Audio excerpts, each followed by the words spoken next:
Jane and welcome back. I've got something a little bit different.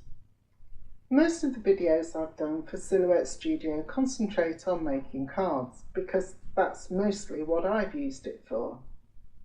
Now that I've got a Cameo 3 and an auto blade which will switch between cutting card and paper more easily, at least for me, I'm spreading my wings a little. I have a traveller's notebook that I want to work in, but because I prefer doing all my work on the computer, mainly in Photoshop, I want to be able to print and cut and stick things in because that's how I work. I've been a digital scrapbooker for over 12 years and this is the sort of thing at the moment that I'm doing. This is the 6x8 page and it's based loosely on Project Life, which is the system of photos and cards in page protectors, and you sort of detail your either weekly life or monthly life or a special event or whatever you want. This is my page for this week, well, one of them, and it's got a couple of photos. We didn't do a lot this week, it's been too hot. And I made my own little pocket card. It isn't the traditional size, which is usually 4 inches high by 3 wide, or maybe 4 inches wide by by 6 wide. I'll have to make them smaller to fit my photo book page. For the purposes of this video, we'll make a 3x4 or 4x3, whichever way round you want to say. And I'm going to do this and print it on paper and cut it out, and I can then have a little bit of a mess about and stick it in my traveller's notebook. I'm going to start by drawing my first basic shape, the 3x4 or 4x3 card. So 4x3-ish, which isn't, I should have put snap to grid on, that would have made it easier. So let's just uncheck the padlock and type in my measurements. So I want 3 wide, 4 high, and press enter.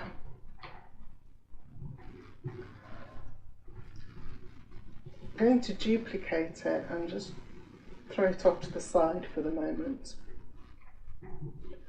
Now I'm going to open my background paper. I'm going to start with the sky paper. I'm using a digital scrapbook kit by Anita Designs from the Digital Press.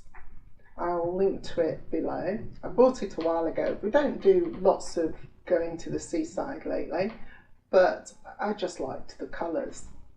And here's the blue page, so I'm going to just click it to open it. One thing with digital scrapbook kits, the papers will come in at an enormous size. For some reason, JPG images do seem to come in at, well, oversized. If you're not used to digital scrapbook papers, they're usually 12 by 12 inches. So I could lock the padlock here, and instead of this being 50, I can type in 12 and press enter. It'll disappear off the screen, so just zoom out until you can see it and bring it back and press fit to window. There we go. I'm going to copy that and bring it over here. I don't need to bring all of it, but I'm going to, and paste. And then I know I want it to fill that whole thing, so it doesn't, this is a fairly uniform piece, so I can just drag around both, and you can see I've got the little grey outline of the card behind there. Open the modify panel and I can click crop, and now I've got the first bit of my card. I can close that page, I don't need it, and let's go back here and open, and let's do the C next, which is I'm going to come in big again and we'll change this to 12. Now it will still be selected down there, so I'm just going to copy it and paste. There we go. Don't need to mess around having a look at it. And then I'm just going to cheat slightly because it's easier. I like cheating. I'm going to move that over here for a moment, and I'm going to copy near enough what I've done before the first time. And let's have a look. Let's say there for the C. Can you see what I'm doing? Sort of lining it up. And if I then select both of those by drawing around them and click crop, I'll be left with my C. And I'm going to cheat again and just duplicate that, put this on top, bring it to the front, and line these two up. So middle and bottom, and move them over here for a moment. So now we need the sand, so I shall open the sand and again do a quick resize. 12, press enter, copy it because I know it's still selected, and paste. And I'm going to move it down here so that I know I'm not going to catch anything else there. And I'm going to cheat once again. In fact, let's just move those two over there. I'm going to put this back here and line up my C. No, my sand. It does help to talk about the right things. Draw around and select them both and crop. And now I've got my sand. So I can then bring it over here and we can line all of these up, middle and bottom. And that's the base of my card. And let's group that. No, let's not group that for the moment because I need a separate piece of the sand just to practice on. So I'm going to duplicate it. This is how I work. Now I can group them for the moment. Before I go any further, I'm going to do a small offset. One thing, I don't use the plastic pockets, but from everything that I've read, they're not true 3x4s. Sometimes you need them to be just slightly under so that they fit. And certainly if you're raising anything up, so for instance, say I'm going to raise up the lighthouse with some foam squares, because that's taking up some space within the pocket, it might even need to be a little smaller around the sides to make sure that it fits. The easiest way to do that, that's why I've kept this down here, the main size, is to do an offset.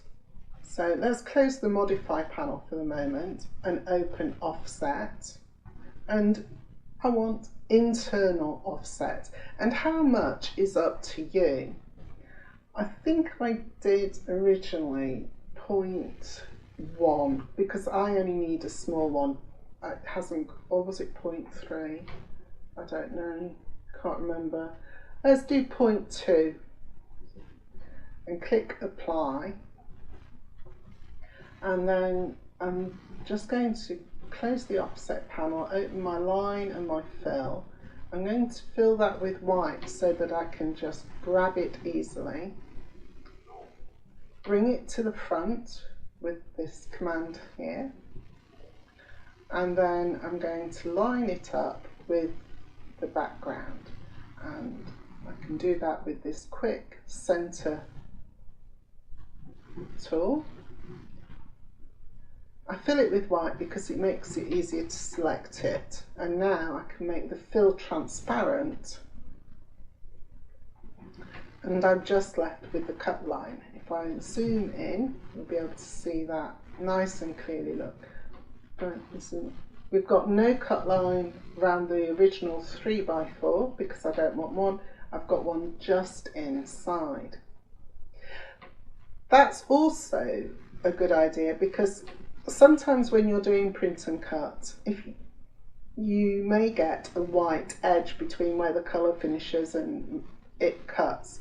It's not an exact science. So sometimes if you overlap your cut line with the colour or the paper, you get a really good smooth finish. So it will serve that purpose as well.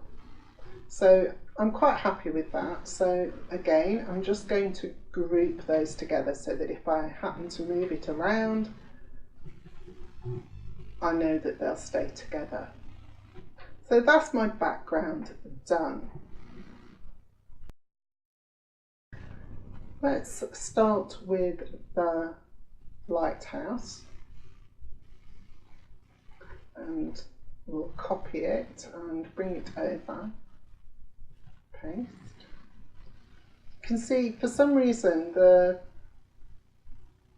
PNG images, which have a transparent background, they come in at sort of the right size. I'm not entirely certain why JPGs don't, but they don't. I'm going to hold down the Shift key and make this bigger to fit my space. I think that will do, about the right size. And I'm going to bring it over here because we've got to do a trace so that we can have a cut line. Although it's a PNG image, if I actually add the line, it will still do a square around the whole thing, and we want it to cut the shape. So I'll take that off. So we need to trace it. So I'm going to select the trace area, and you'll see immediately we've got a bit of a problem. It's not going to see it that well. Let's zoom in so that we can have a good look. Because the colours are light, it's going to be a bit awkward. So I don't need it to be desperately accurate because of the fact I'm going to make it have a white border.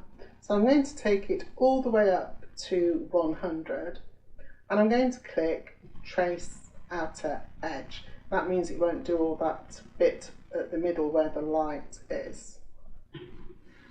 Let's move that out of the way. Select the outline and right click and do Release Compound Path. And you can see we get separate little squares around all these extra bits that it's traced that we don't want. I can pull out the main shape. There we go. And just select around all those and get rid of them.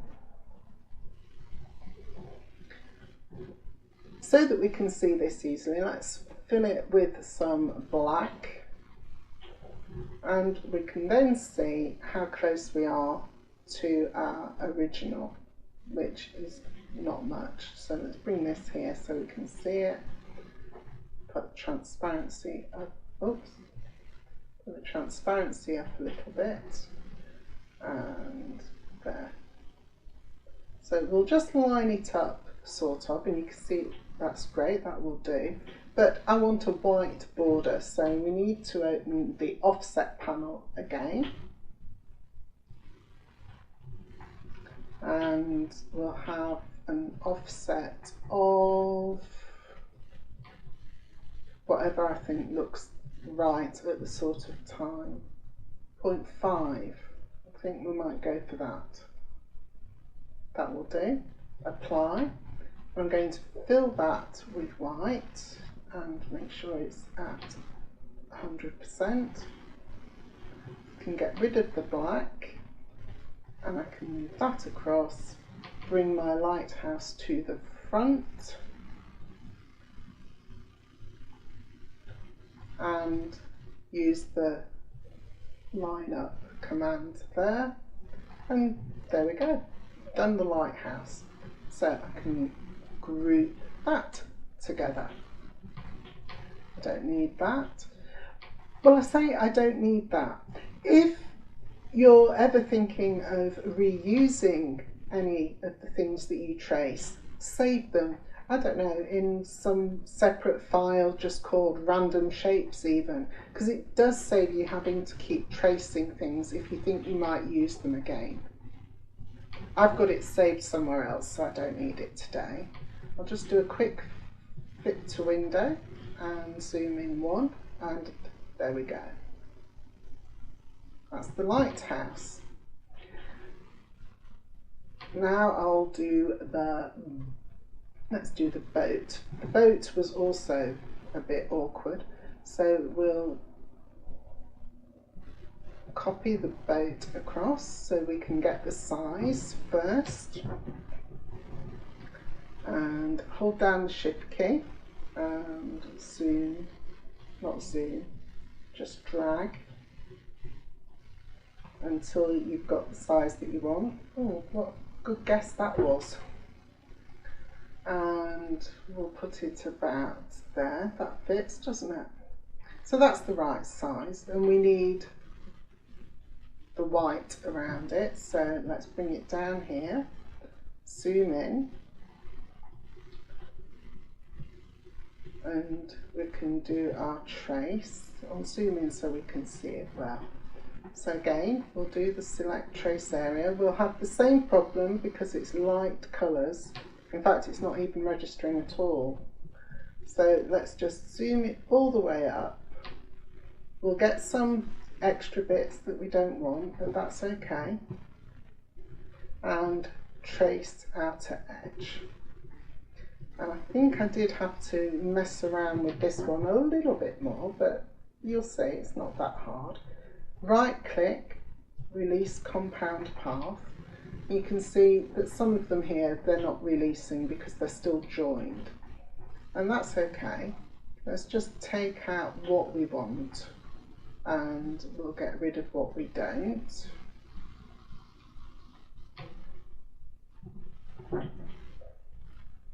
There we go. And now we just need to mess around with this a little bit until it suits what we need. So there's two options here. We could do an offset, but I think that's not going to solve our problem. Well, it might, I suppose. Let's try. If I do an offset, will we get rid? We did 0.5 last time, didn't we? You can see we've got a wiggly bit of a, let's fill it with white. Got a bit of a wiggly line, so let's see whether we'll be able to make that work for our boat, and whether we can just do a quick bit of point editing to tidy it up. There we go. So say that sits in the middle like so. Yeah, let's try a quick bit of point editing. I think that might, we can do simplify, and then we can get rid of points that we don't need. So for instance, I can delete that one and we can make it flat along the bottom. When it's a dark thick red like that, it means it's the active line, so I can click that and make it flat. And we could do the same here. We can delete that point and that one, and we could make this out like so and make it flat. There we go. And you can spend as little or as long on this as you want. When I did it the first time, well, you know me, I fiddle a lot, don't I? I'm a big fiddler. And I probably spent far longer on it than it really needed. So let's make that one flat under the sail here and move that up there, and then just make this a little bit straighter. And this one, I'm going to delete that point. Perhaps I didn't want to delete that point. Let's undo.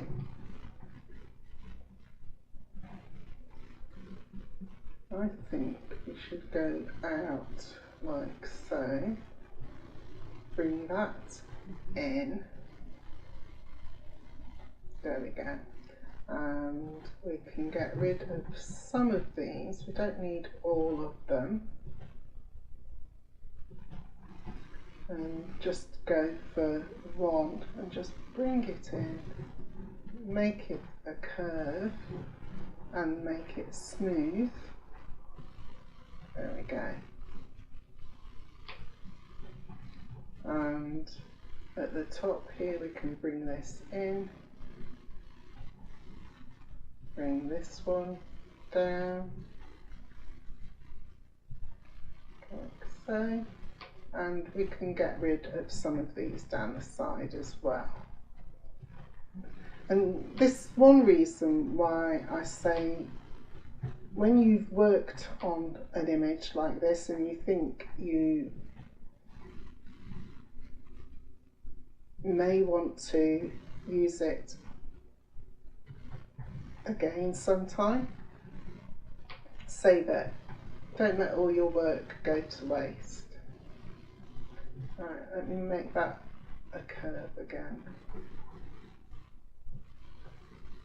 And let's bring that down like so, and bring this up like so. It doesn't have to be perfect, although, yeah, I know, I'm spending ages on it.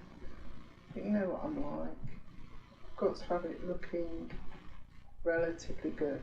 Now, because this is a small image, I'm not actually going to try and cut out the bit in the middle here. I think it will get chewed up, and I don't think it will matter for what I'm doing. I think I might have done that on my original one.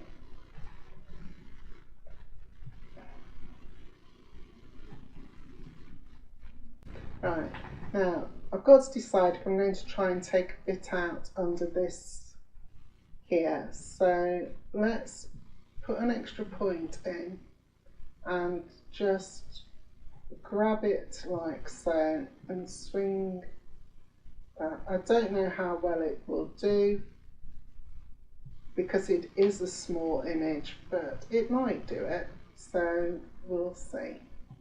There we go.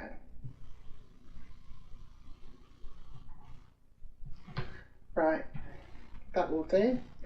So we can make that fully transparent because we only want, oh, it can stay white, can't it?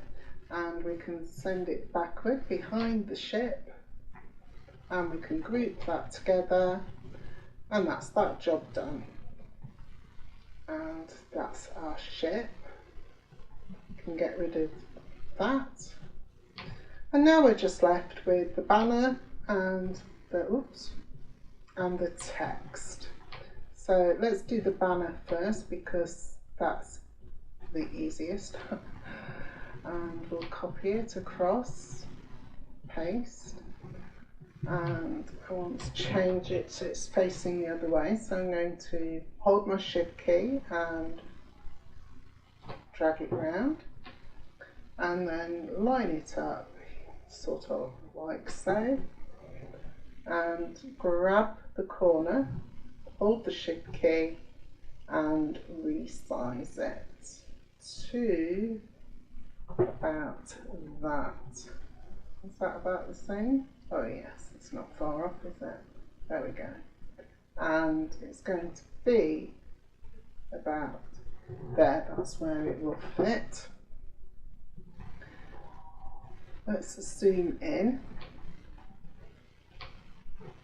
Don't need point editing, so I'll get rid of that. Now, because I know I'm going to be cutting out just inside the main border. I'm not going to put this right up to the edge because I still want that little white line to show. So, although I'm going to cut it separately so it doesn't really matter, but that's where it'll be sitting, somewhere about there. And then I've put hot, hot, hot here.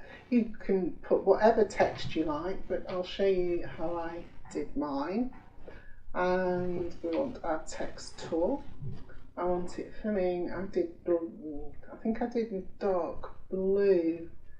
So let's go for blue. Advanced options. I want a nice dark blue, sort of grey blue. That'll do, I think. Something like that. And text. I used one that I've got called Boardwalk. Again, you can use any font that you have that's suitable. And for size, let's go down to 24. Hot. Hot. Hot. Exclamation point. And I can come out, and of course we don't want it cutting, so I need to take the cut line off, and it's not dark enough. So let's go back to our colour and choose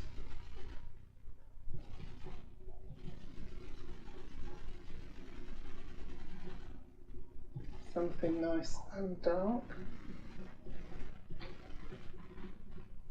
Oh, it would help if you hadn't got transparency on, that's why. There we go. Hot, hot, hot. That's a nice blue. That will do. And let's bring our banner down and then resize our text to fit.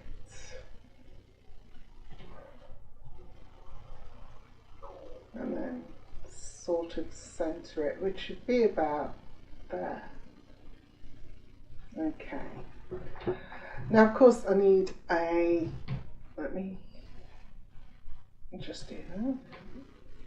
We need to cut out the banner.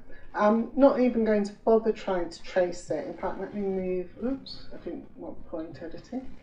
I'm going to move the text actually, or the banner, out of the way for a minute. I didn't bother tracing this because I knew it was going to be difficult with it being a light colour. So I simply drew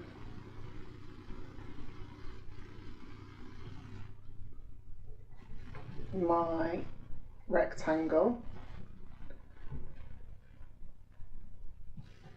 transparent, and then double clicked to open point editing, of course, to get it exactly right. This is where the grid lines are really useful. So I'm near enough. Let me go back. I'm near enough to the size, so I can just bring that down, and it's at the sides there, that's fine. Now I can double click. I can add a point in the middle and bring it down to the middle. And then it's a case of just moving this and trying to keep it as straight as possible. This one. And that's a lot quicker than trying to mess around tracing it. When it's a simple shape, it's just as quick to do it yourself. I'm going to click my select arrow. I'm going to do what I've done here. I'm going to expand it a little and just put a bit of colour around it so that I don't get any white. I don't want to actually go inside it because it's also already quite small. So I'm going to close point editing, open my offset. I'm going to do an offset but it's only going to be a really tiny one. Something like 0.1. You can, if I zoom in, you can just see it. I've got an extra bit around there, except I've got a, well, it doesn't matter if I've got a curved edge because I'm not cutting. So I'm not going to be cutting this, so let's turn the line off. But I do want to try and match the colour. So let's just fill it with blue and send it to the back behind. And then try and match this colour here by using the rainbow. And it doesn't really matter how near we are.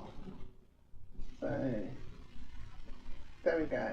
Until I can not really see the difference is what I'm after. Or at least that it won't matter too much when it's printed. I want a bit more grey, I think. Oh, there we go. That'll do. You can see it through the hole there, look. Okay, that will do nicely. Now, strictly speaking, I should get rid of that bit in the middle there because we're not going to want it. But the easiest thing to do for now is you could either punch a hole later, but for now, what I'm going to do is simply draw a white circle, take the cut line off,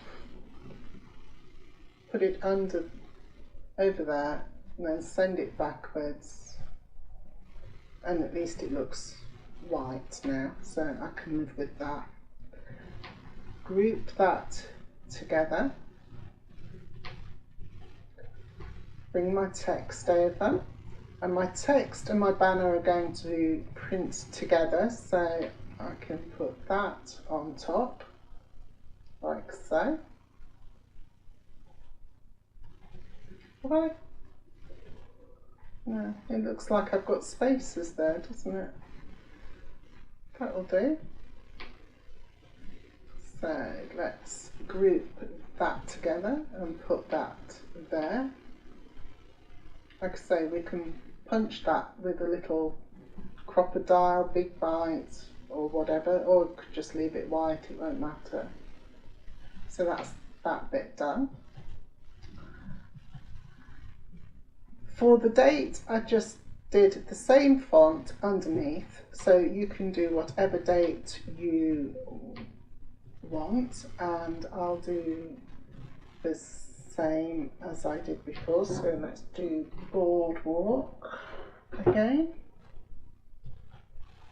Boardwalk and text and 09 to 15th of July, and I need to take off the cut lines again, and I want the dark blue. Oh, I did want the dark blue that we used before, so let's go over and get a dark blue.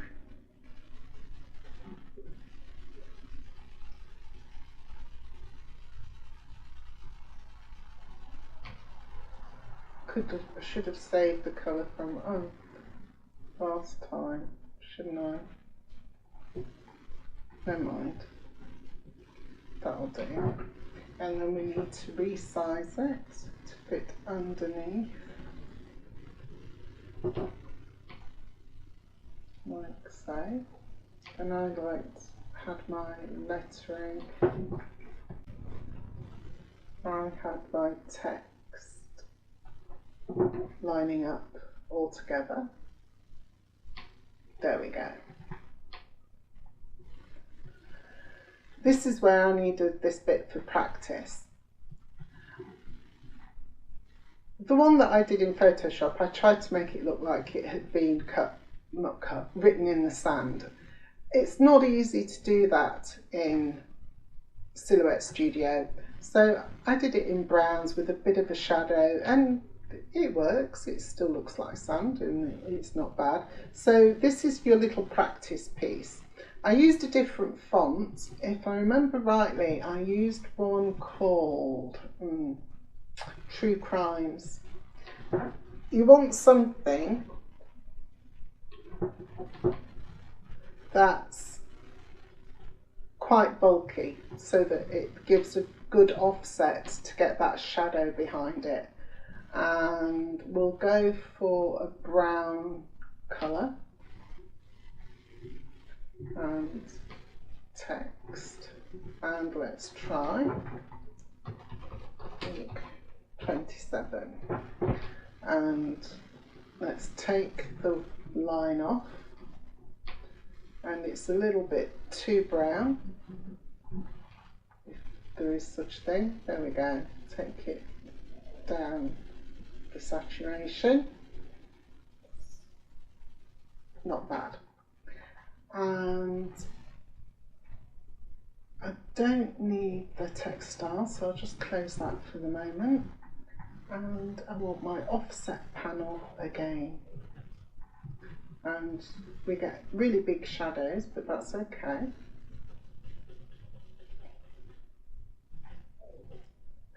And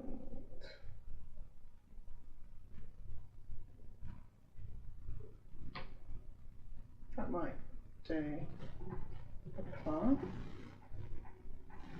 And then I think we'll fill it with white. Yes, I know it's very bright. And then we'll take the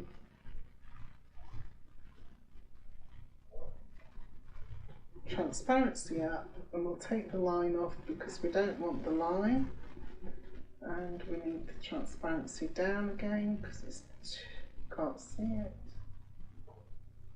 75. There we go, week 27. It's not bad. So we'll move that, group these two together and line them up on our card. And that's it. That's okay. You might say that's a bit too much work and you don't really want to do it. But it is possible, and some shapes and designs will be easier than others. I've probably picked one that's a bit fiddly, and I've tried to be a bit fiddlier myself. Once you've got all your pieces ready, like in one place like this, the next thing is to set it up for your print and cut, because you don't want it like this. So I get rid of everything that I don't want. I keep a copy of the thing put together so I can remember what it looks like. And let's take this off because that's going to print and cut separately. So is the lighthouse, and so is the boat. We'll arrange them in a minute. However, the sand and the week 27th and the date I want to print as one piece, well, the whole background as one piece. You could, if you wanted, do separate pieces, but I don't know that that's really worth it. So that can stay as it is, but we'll need to group it so that if we move it around, the date and the number of the week or whatever else you've put on your card stays together. With everything complete and ready to be print and cut, it's all about arranging it on the page. For the purposes of this tutorial, I've merged these shapes with some stuff that I want to put in my traveller's notebook already, and arranged it on an A4 piece of paper. I know you're thinking, Jane, you're under the hash area at the top. Indeed I am. But I can tell you it's had no trouble printing and cutting because I've been off and had a go, and it works. As long as I'm nowhere near my marks, it doesn't seem to have any issues. So arrange your pieces as much as you can fit on your paper. I am using paper this time, so let's just go and have a look at my send settings. I'm using what is classed as copy paper medium in the materials, although it says paper 1 Jane, that's my own saved version, but it's copy paper, start again. It's copy paper medium that I'm using. Yeah, I think the paper that I have is HP presentation paper. It's just slightly thicker, I suppose, than what's the sort of store brand copy paper. Of course, I'm using the Auto Blade, and so originally when I chose the copy paper medium, it will choose the settings for me, and I didn't actually change them other than to add an overcut, which you do down here in the advanced, and you can put that on and make it 0.2. I've got a feeling I might have left that off this time, but that is what I would normally do, or 0.1. It doesn't really matter, just a little overcut. Make sure that the corners are nice and sharp. Now I think I've done it with my new Cameo Auto Blade just now, and it's actually come out all right, which I'll be showing you any moment. So once you've done that, if you want, you can do what I do and save your materials. So you can see down here, user defined. I've got some of my usual settings, which will be changing now that I've got an Auto Blade. So paper 1J might be what I call this one. Close it, and then you'll be ready to do your print and cut. That's all there is to this stage. As I've said, I've just come back from doing the print and cut, and it was perfect. Let me get the photos and show you what I've done. I was a touch longer with the photos than I anticipated due to an accident with a mug of tea all over my desk, which has rather decimated my phone. Here's my page going off into the Cameo with its registration marks. Once it's done, I lift a corner as usual to check it's all cut properly, and then once I know it's okay, I can just peel everything off and then scrape everything off the mat. Now, rather than just show you the actual card finished, I had another play yesterday while I was waiting for my new phone, and on this Traveller's Notebook page, I've done the page background printed with the colour for the lettering, and then used the sketch pen on top, and I really like how that's turned out. I'm getting quite a little bit of practice. You can see the hearts on the right there with the sketch pen, and you could make a little thing like this, and instead of putting this little pocket card, which I've just put there so you can see it finished, you could stick a photo in there too, or something similar. There'll be a tutorial about the sketch pen soon, once I've just tidied up a few more of the details.